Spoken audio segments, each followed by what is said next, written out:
Hello, and welcome to another episode of Peculiar Endeavors podcast. I am Emily, and I am your host.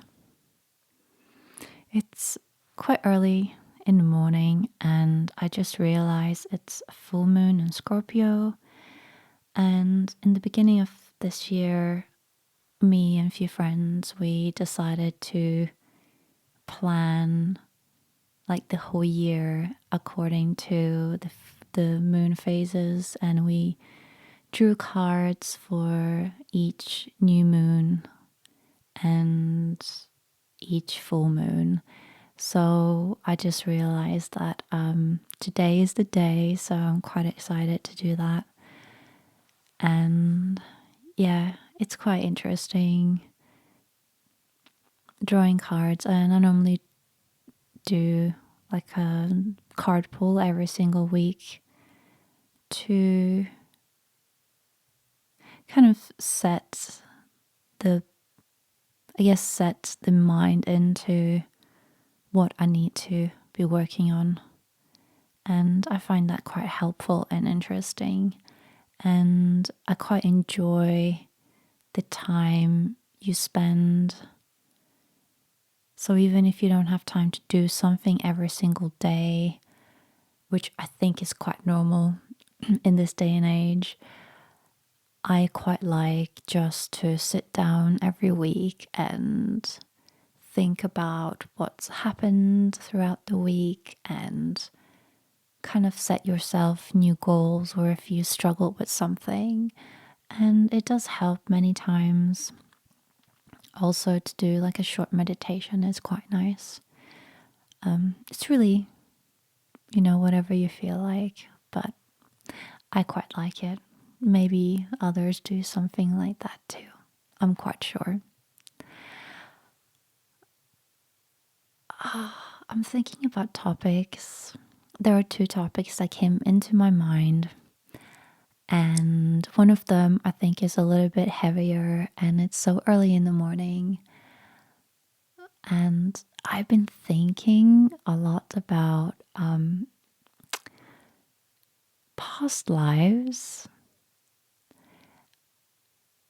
And this is also something that I've been looking into a little bit, but not too much, but also things that you feel yourself.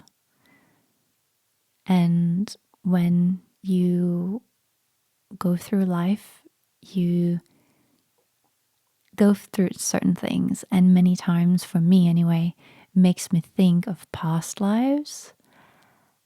And I find it really interesting also to talk to others about it, because I believe many people have different ways of thinking about it. Either there are people who think that past lives is just bullshit, because I assume that atheists must be like this, because if you're an atheist, I assume that you would not believe in any divine spirit of any sort. So this means that this life is what you have. You're born, you live, and you die, and that is it. But I really don't think that is it. It just feels like what's the point?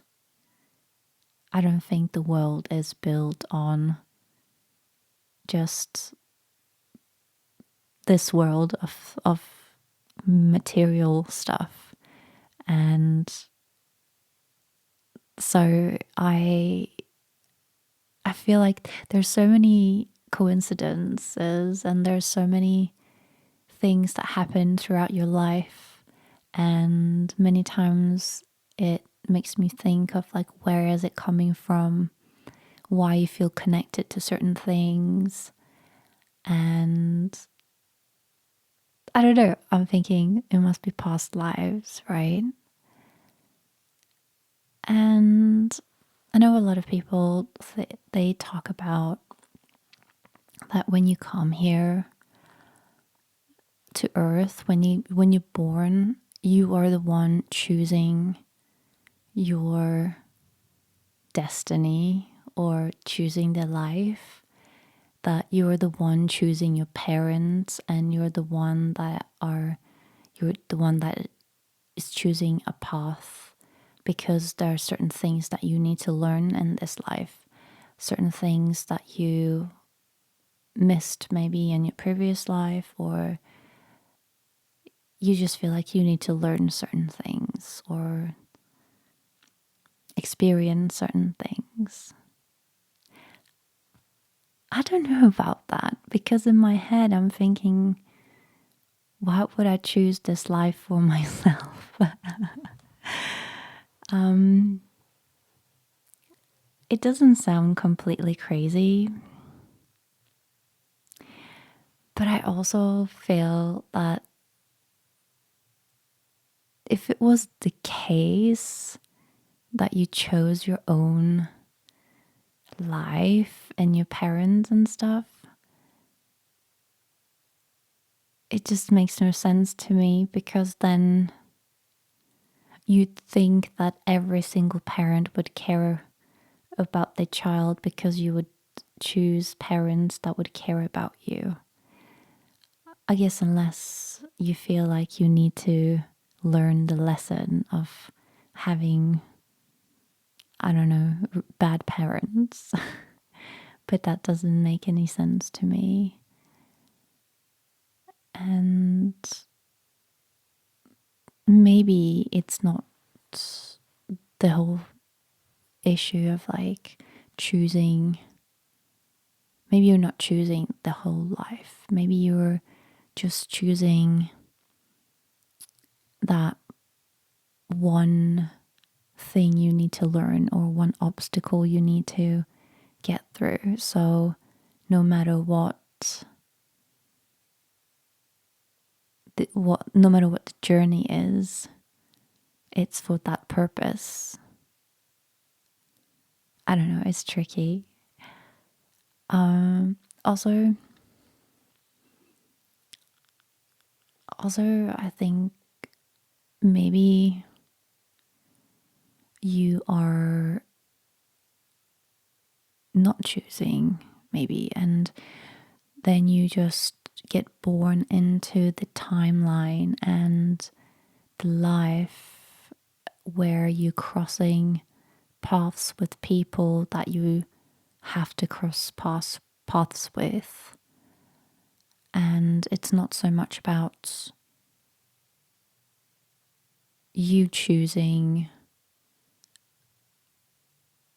who your parents are, and you choosing what you're supposed to do in your life. It's more about you learning through the time that you're born in and the people that you meet during that time, and the lessons, I guess. I don't know. It's a very interesting topic, and I normally just sit there and think about it in my own head, which is not very helpful. It's probably something that would be interesting to discuss with other people. I just find it interesting because many times things feel familiar to me, and there are things that feel familiar that are strange that they're familiar. It's like when you go to certain places or see certain symbols, or you suddenly like something a little bit like too much, because it's not like in your, I don't know, just little things sometimes. And it's more about the emotions and feelings that you get, rather than what you see. I have a lot of those experiences. I think one of them So I used to work or help out when I was a teenager. I used to help out this woman, and she had this shop, like a spiritual shop. And she had a lot of mediums coming into her shop to just chat, have a coffee, maybe buy some stuff. But they were really lovely women. They used to sit there quite often and just chat. And I remember this one medium, she actually was apparently a big deal in those circles. She actually had this big lottery win as well, which was pretty cool. I never met anyone that won millions in the lottery, but she had this big lottery win, and she was just living her life being just crazy, because when you have a lot of money, that's what, in my head, this is what I would do. I would just be 100% myself, because like you don't have to rely on anyone. And yeah, she came into the shop and she looked at me, and she first thing she said was, "You were Scottish." And I was like, "Oh no, I'm not Scottish." She said, "No, you're not Scottish in this life, but you had past life in Scotland. You should go to Scotland because you'll feel at home there." And I just didn't think much of that. I thought maybe she meant because I do have freckles, and so I thought like maybe it's because I just look Scottish. I'm like super pale with freckles. And yeah, I didn't think too much of that. I always wanted to go to Ireland when I was younger.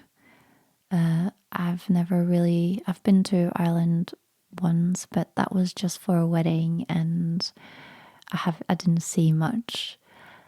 But many years passed, and I was freelancing for a makeup brand, and they needed someone to go to Edinburgh to work, and I did that. And I thought, oh cool, I'll just, because I was freelancing and I was going to different places anyway, and I thought it would be cool to go there, and I didn't think much of it.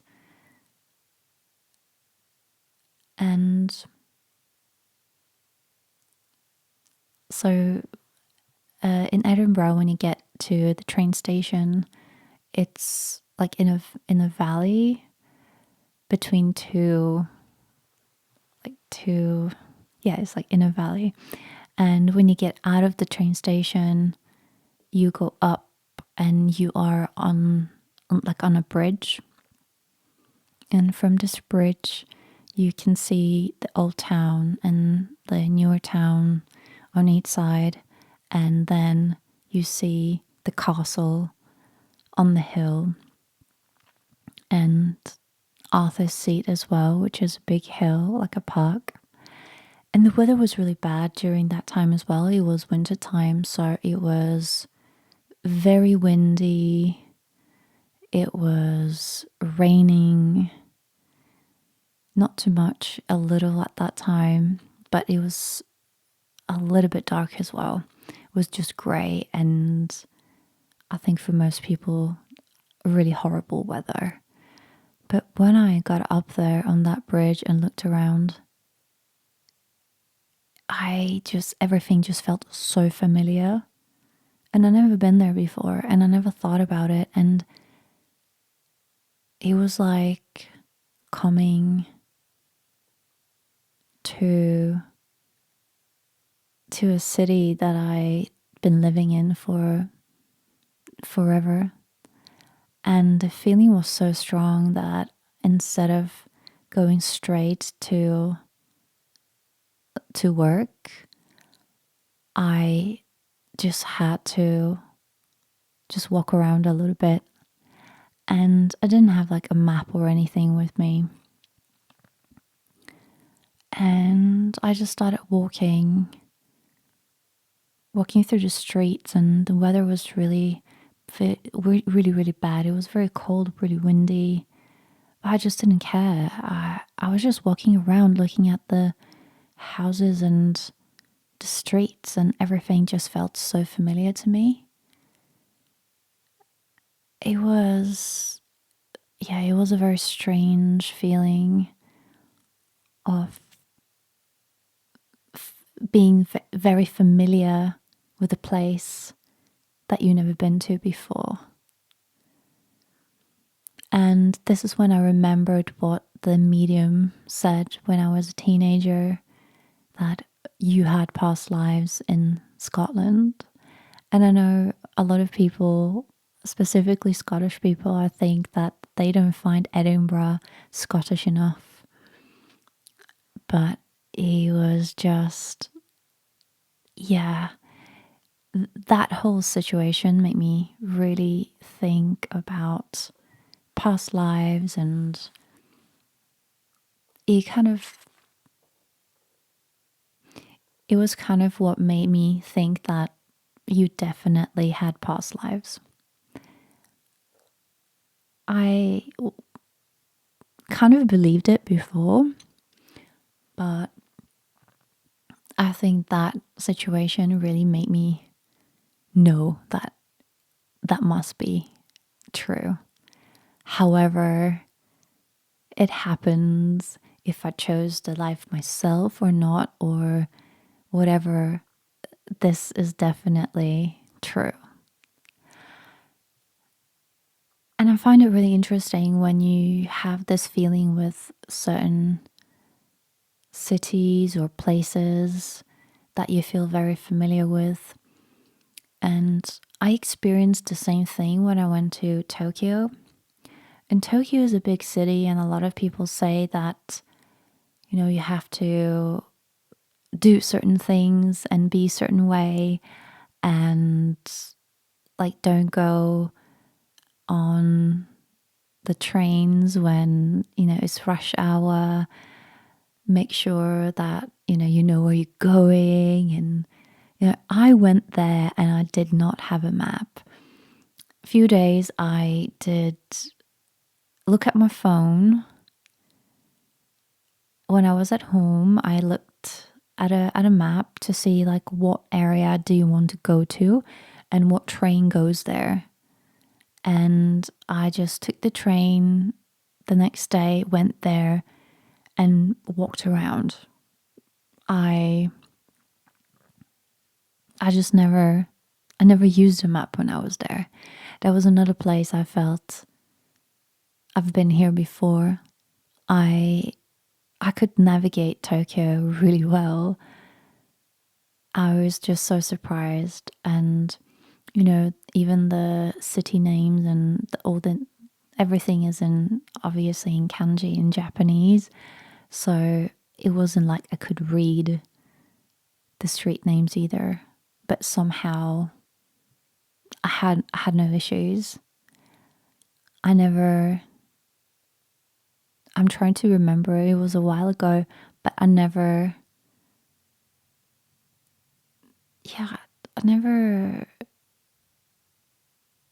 had any issues. No, I think it was once I went to like this Korean street with loads of really nice Korean like shops and stuff.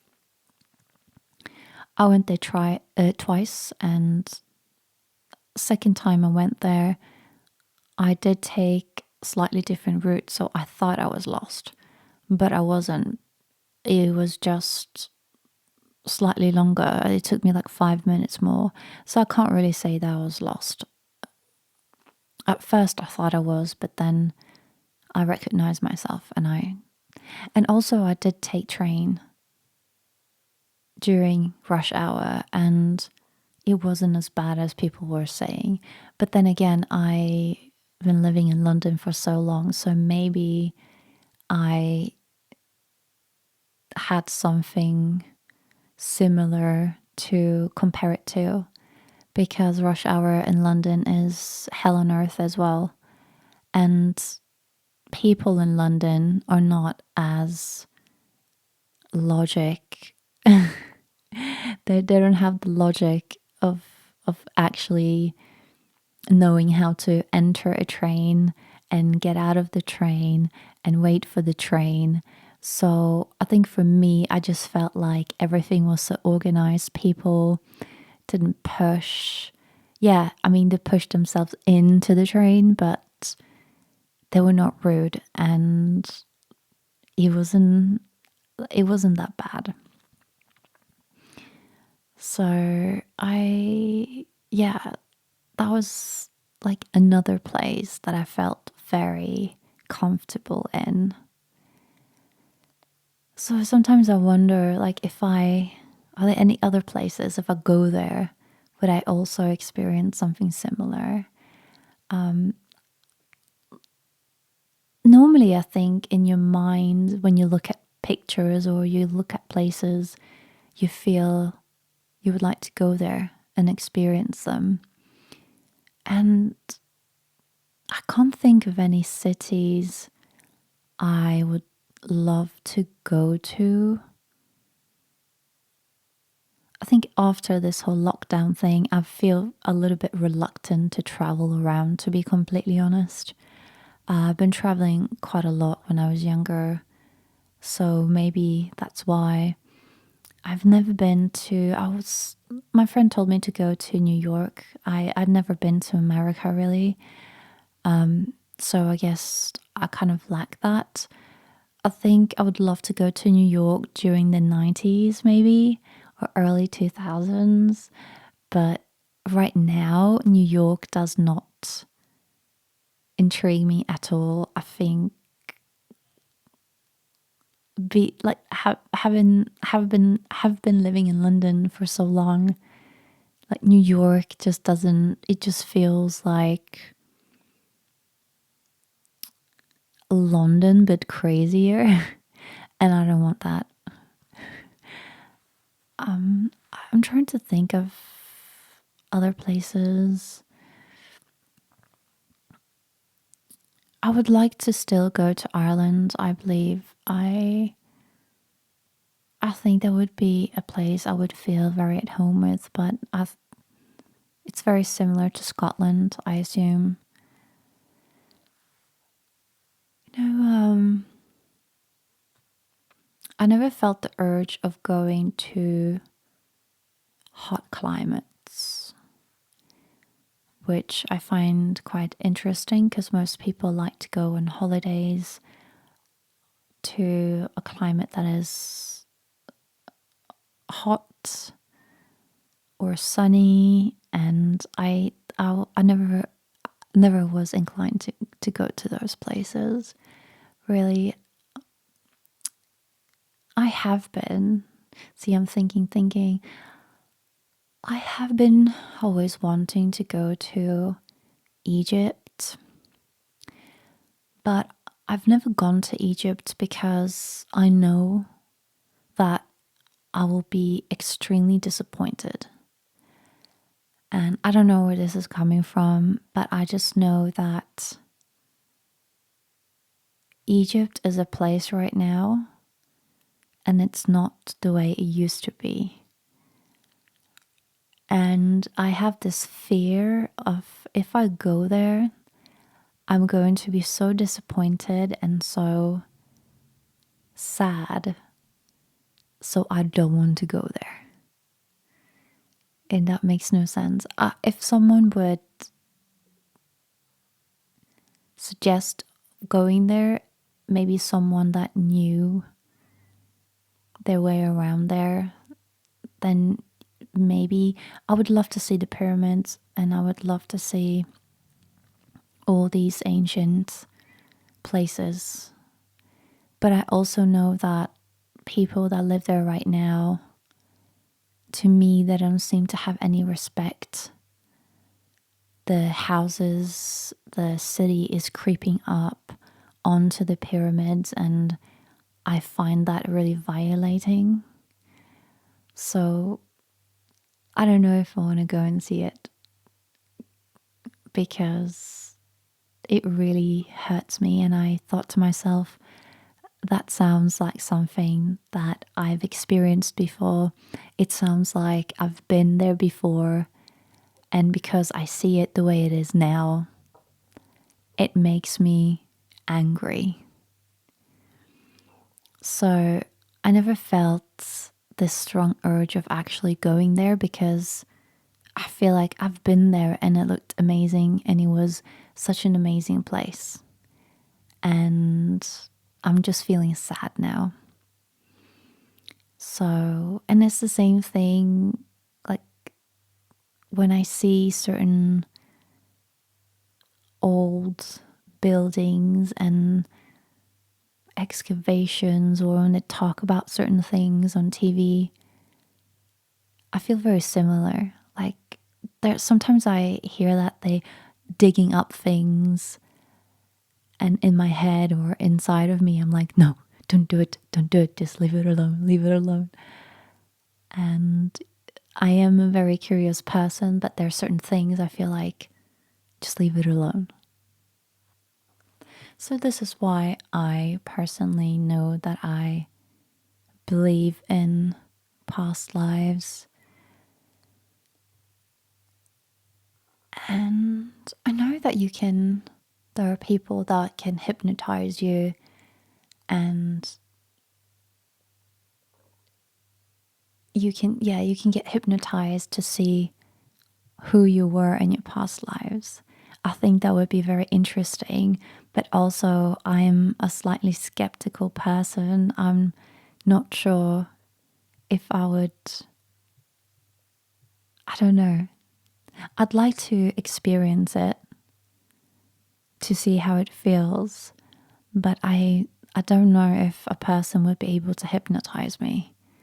That's another issue. I feel like how would they do that? I'm very, I mean, even going under anesthesia before my surgery, I struggled. I was like working against it. So I'm thinking someone that hypnotizes me, how would that work? I would just work against them. So I don't know. They have to be really good, I guess. And I wonder like what you going to say if you get hypnotized. It would be really interesting to experience something like that and see how you feel afterwards. Yeah, that would be pretty crazy thing to do. Has any of you ever done anything like that? Been hypnotized or something to see what kind of past lives you've been living? That would be really interesting. Okay, let's draw a card for this week. I have a Thoth deck in my hand that I have recently trimmed. I have put a new border around it on the back and I have edged it in this dark burgundy color. And I quite like it now because I didn't really like it before and I like the size better because they're rather large. And yeah, I thought I'd use it today because I haven't used it yet after I trimmed it. So it'll be interesting to see what comes out. That was very quick. Out came out the star card, which is my card as I am an Aquarius. There's not much I want to say for this except that this card is a very positive card. It is basically you making your own world. It's the connection between you and the spiritual world and making your own world the way you find it beautiful. I don't feel like there's anything else that needs to be said at this point, except that this week to focus on making your own world more beautiful to you. And once you start doing that, everything else will follow. Have a great day or evening, and speak to you soon.